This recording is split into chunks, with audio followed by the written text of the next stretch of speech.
D K Shivakumar H D Kumaraswamy ಅವರದ್ದು open talk war. ಇಲ್ಲಿ ಶೀತಲ ಸಮರ. ಪ್ರಚಾರಕ್ಕೆ ಕರೆಯದೆ ಸುಮಲತಾ ಅವರನ್ನ ಎಚ್ ಡಿ ಕುಮಾರಸ್ವಾಮಿ ಕಡೆಗಣಿಸಿದ್ರ ಅಂತ. ಯಾಕೆಂದ್ರೆ ಈ ವಿಚಾರವಾಗಿ ಮೈತ್ರಿ ಅಭ್ಯರ್ಥಿ ಎಚ್ ಡಿ ಕೆ ವಿರುದ್ಧ ಸುಮಲತಾ ಅವರು ಬೇಸರ ವ್ಯಕ್ತಪಡಿಸಿದ್ದಾರೆ. ಕುಮಾರಸ್ವಾಮಿಗೆ ಸುಮಲತಾ ಸಹಾಯ ಮಾಡಲಿಲ್ಲ ಅಂತ ದೇವೇಗೌಡರು ಈ ಹಿಂದೆ ಹೇಳಿದ್ರು. ದೇವೇಗೌಡರ ಹೇಳಿಕೆ ಬೆನ್ನಲ್ಲೇ ಸುಮಲತಾ ಬಹಿರಂಗ ಅಸಮಾಧಾನ ವ್ಯಕ್ತಪಡಿಸಿದ್ದಾರೆ. JDSನವರು ನನ್ನನ್ನು ಪ್ರಚಾರಕ್ಕೆ ಕರೆದಿಲ್ಲ ಅಂತ ಸುಮಲತಾ ಅವರು ಹೇಳ್ತಿರೋದು. ಹಾಸನದಲ್ಲಿ ನಾಟ್ ಆಲ್, ಕೆಲವು ವ್ಯಕ್ತಿಗಳು ಭಾರತೀಯ ಜನತಾ ಪಾರ್ಟಿ ಅವರು ಕೋಆಪರೇಟ್ ಮಾಡ್ತಾ ಇಲ್ಲ. ಈಗ ಮಂಡ್ಯದಲ್ಲಿ ಸುಮಲತಾ ಅವರು ಕುಮಾರಸ್ವಾಮಿಗೆ ಕೋಆಪರೇಟ್ ಮಾಡಿ, ಅದರಿಂದ ಏನೋ ಕುಮಾರಸ್ವಾಮಿಗೆ ಅಪಾಯ ಆಗ್ಬಿಡೋದು.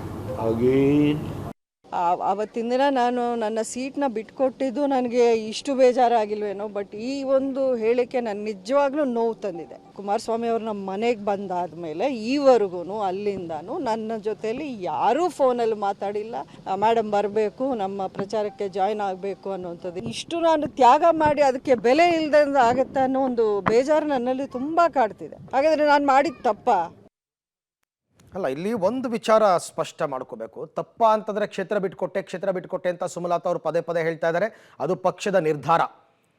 ಆದರೆ ಕುಮಾರಸ್ವಾಮಿ ಅವರು ಸುಮಲತಾ ಅವರ ಮನೆಗೆ ಹೋಗಿ ಕೇಳಿದ್ರು. ಮತ್ತು ಕುಮಾರಸ್ವಾಮಿ ಅವರು ಹೇಳಿದ್ದಾರೆ, ಮೋದಿ ಅವರು ಮೈಸೂರಿಗೆ ಬಂದಾಗ ವೇದಿಕೆ ಮೇಲೆ ನಾನೇ ಕೇಳಿದೆ 2 ದಿನ ಬಿಡು ಮಾಡ್ಕೊಂಬನ್ನಿ ಪ್ರಚಾರಕ್ಕೆ ಅಂತ. ಅದಕ್ಕೆ ಅಶೋಕ್ ಅವರೇ ಸಾಕ್ಷಿ ಅಂತ ಸಾಕ್ಷಿನೂ ಕೊಟ್ಟಿದ್ದಾರೆ.